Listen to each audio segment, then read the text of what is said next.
Hey everyone, and welcome to The Explainer. Today, we're diving into a literal phenomenon. We're unpacking the sheer, mind-boggling scale of the BTS Arirang World Tour, specifically zoning in on their massive stop in the New York and New Jersey area.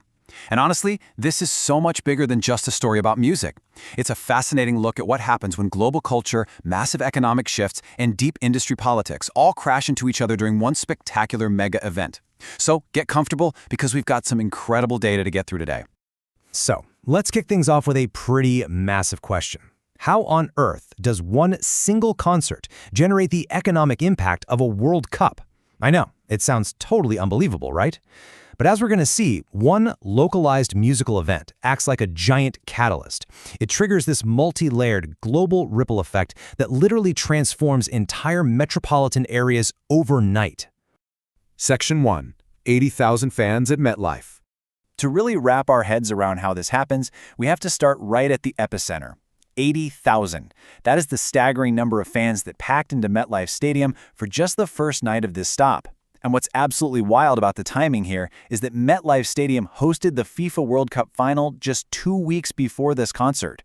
Actually, BTS rocked the halftime show at that exact World Cup final, and then, a mere 2 weeks later, they come right back and completely sell out that same massive stadium all on their own, just completely filling it with the deafening cheers of their dedicated fans known as ARMY. Now, let's zoom out just a little bit. If 80,000 is the local footprint for one night, 1.6 million is the staggering global reality. Yep, this world tour has already drawn over 1.6 million attendees globally. We're talking 840,000 fans spread across 5 cities in North America and another 720,000 fans across 5 cities in Europe. That is a mobilization of people on a scale that you usually only see for global sporting events or, major political rallies. Section 2. The Sounds of Arirang.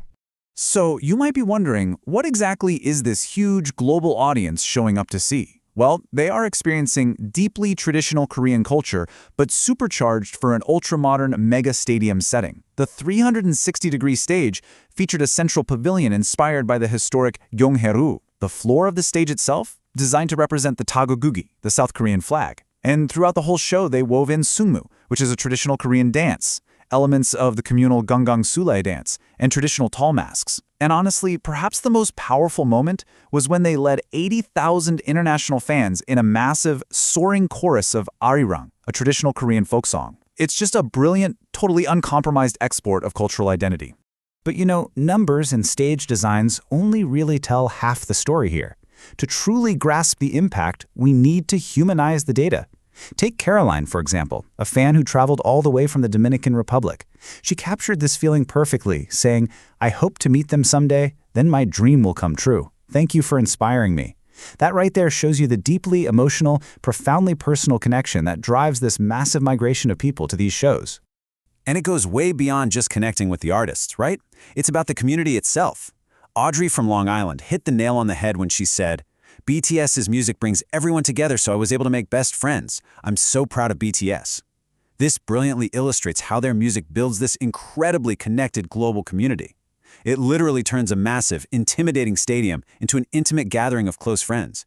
Section 3. Taking over New York. Because when that intense stadium energy inevitably spills out into the streets, the concert becomes an anchor for the entire region.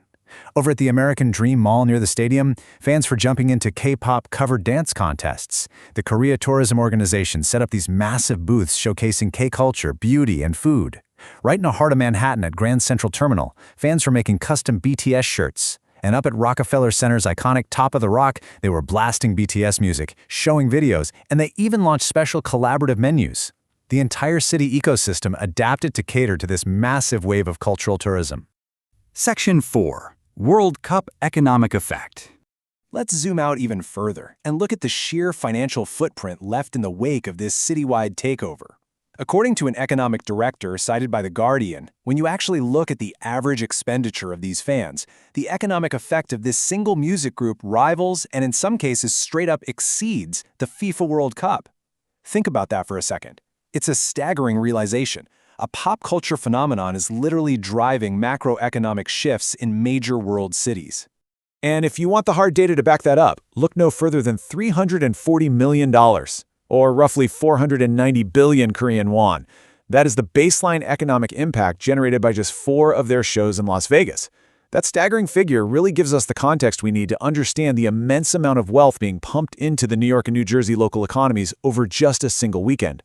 And that wealth, it ripples outward across basically every sector. The hospitality industry sees a massive surge in hotel bookings across the entire NY/NJ area. Transportation networks have to handle huge surges in incoming flights and heavy local transit usage. Food and beverage, we're talking everything from high-end restaurants to local cafes, even Chinatown eateries, report record-breaking sales. And finally, retail and tourism boom, particularly with a huge spike in the consumption of cosmetics and K-culture goods. It is, for all intents and purposes, a comprehensive multi-sector economic stimulus package wrapped in a concert ticket. Section 5. The Grammy Boycott. For our final zoom out, let's look at the friction that happens when a truly unstoppable global phenomenon meets traditional regional institutions. Specifically, we need to talk about the major flashpoint currently shaking up the music industry around the 69th Grammy Awards. Let's look at this impartially to understand both sides. On side A, we have the Recording Academy and CEO Harvey Mason Jr., who created a brand new Best Asian Pop Music Performance category. Their stated intent here is to recognize and include more diverse artists within the existing awards framework. But then, on side B, we have BTS, who are officially boycotting the ceremony. Their stance is that their music should be heard exactly as it is, on a global, unified stage, and absolutely not divided or categorized by region or language. It's a genuinely fascinating clash between an institution trying to adapt through categorization and an artist demanding a completely borderless musical landscape. Which brings us to our final lingering thought. As cultural boundaries completely blur, we literally have 80,000 people singing a traditional Korean folk song in New Jersey. And as their economic impacts rival the biggest sports on earth, how are traditional music institutions going to adapt to truly global artists? Will they evolve, or are they going to be left behind by a rapidly integrating global culture? It's a vital question for the future of entertainment for sure. Thank you so much for joining me for this explainer. Keep asking those big questions, and I'll see you all next time.